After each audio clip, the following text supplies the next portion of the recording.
Ay ano, Tortoli, ayaw mo ba ng tanghulo? Ay gusto mama, pero bakit isa lang to? Ay apo, Diyos ko, ay talagang nasagot pa nga ang batang makulit.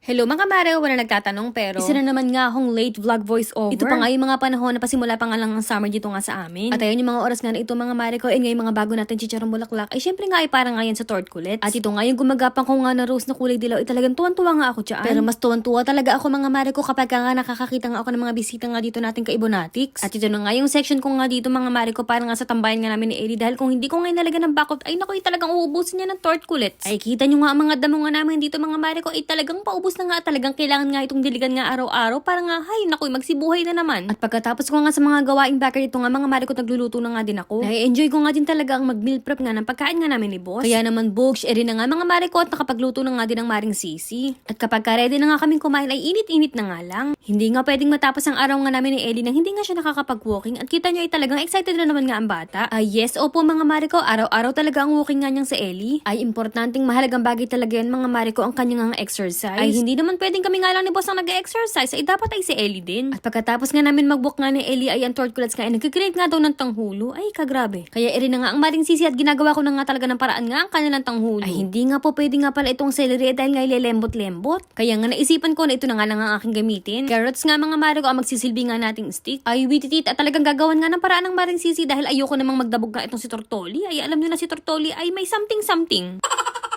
Sa tingin ko naman mga mare ko ay okay na nga din itong nagawa ko nga na ito. Kaya nga ito nga dumiretso na nga din ako dito nga sa bracket para nga ibigay na nga din sa kanila. Ito namang si Tortoli ay talagang pabebe pa nga ang batang ito, ay kita nyo oh. Ay ano Tortoli, ayaw mo ba ng tanghulo? Ay gusto mama, pero bakit isa lang to?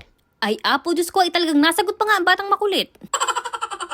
Ito naman nga si Tortilli, mga mare ko, ito nga ang kapatid nga ni Tortoli. Pero ang kakulitan naman ni Tortoli ay hindi nga uubra itong si Tortilli. At ito naman nga nasa kasulok-sulukan nga ng payaman siya na itong nga si Tortali. Siya nga ang pinakamaliit sa tort kulets dahil siya nga ang ating nga bunsuan. Mukhang approve naman sa kanila ang tanghulong ginawa nga natin mga mare ko. Pero ito nga dumiretso na nga din ako sa mall dahil alam niyo naman ng maring sisi ay talagang online seller nga din. Ay madami tayong tinitinda mga mare ko, at kung gusto mo nga din magtinda ay mag-join ka sa aming Facebook group. At ang aking last stop nga ngayon mga mare ko ay nandini nga ako sa Lowe's, ay mamimili nga ako ng mga lupa.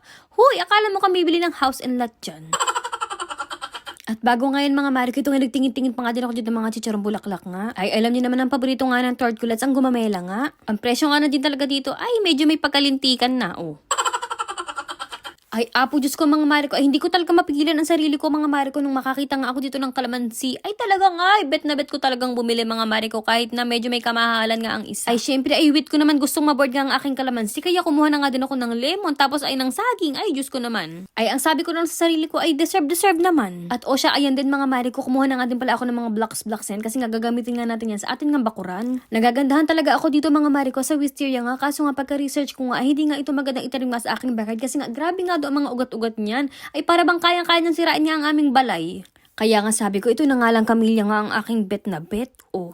Ay kita nyo naman nga ang bulaklak nga mga mare ko, ay talagang bet na bet ko nga din. Pero talagang nag-iisip ako ng mabuti mga mare ko, kaya nga sabi ko, ay mamili nga muna din ako dito ng lupa. At sa akin nga din pag-iikot-ikot mga mare ko, ay bigla ko nga nakita, ay may nagbababa pa nga ng mga shipments. At saktong-sakto may mga bagong dating nga ng mga saging-saging. Kaya ay syempre ay pinilitan ko nga yung nauna kong kinuha, ay namili nga ako ng mas maganda. O ayan. Ay pagkatapos nga, ay bigla ko nga naalala, ay si Mama Shi nga pala, ay may munti nga palang regalo nga sa akin. O. Ay nakaligtaan ko na nga to mga mare ko, ay nung Pasko pa nga ito. O. Ay talagang wititit nga mga mare ko, at may nakaipit nga palang kwarta dyan. Ay kaya nga sabi ko, para nga mas lalo ko maalala nga ang family nga ng Bebe Alex nga natin. Ayan, bibili na nga lang ako ng ganyan para pag nakikita ko sa backyard, ay maalala ko sila. Ay apo, Diyos ko mga mare ko, ang sasakyan nga ng maring sisi. Ay naku, ewan ko na, pero wala naman akong no choice. Nakauwi na nga din pala ako ng ligtas mga mare ko, at ito nga talagang sobrang excited ko na nga itanim nga ang mga ito at makita nga sila kung paano nga sila lumaki. At sana all nga talaga ay lumalaki pa. Ay grabe. At huy, ako, si Ellie at ang tort kulats nga pala ay may munting handog nga para sa inyo. Ay talagang wititit nga mga mare ko, mag-comment at i-share mo nga lang ang video nga na ito. At kami ay mamimili kung sino nga ang susunod na bibigyan nga natin ng regalo. Ay apo, Diyos ko, ay kadali-dali lang mare. At baka nga sa susunod ay ikaw na yun, huy. At yan lang muna for today's vlog. Thank you for watching and see you guys on our next one.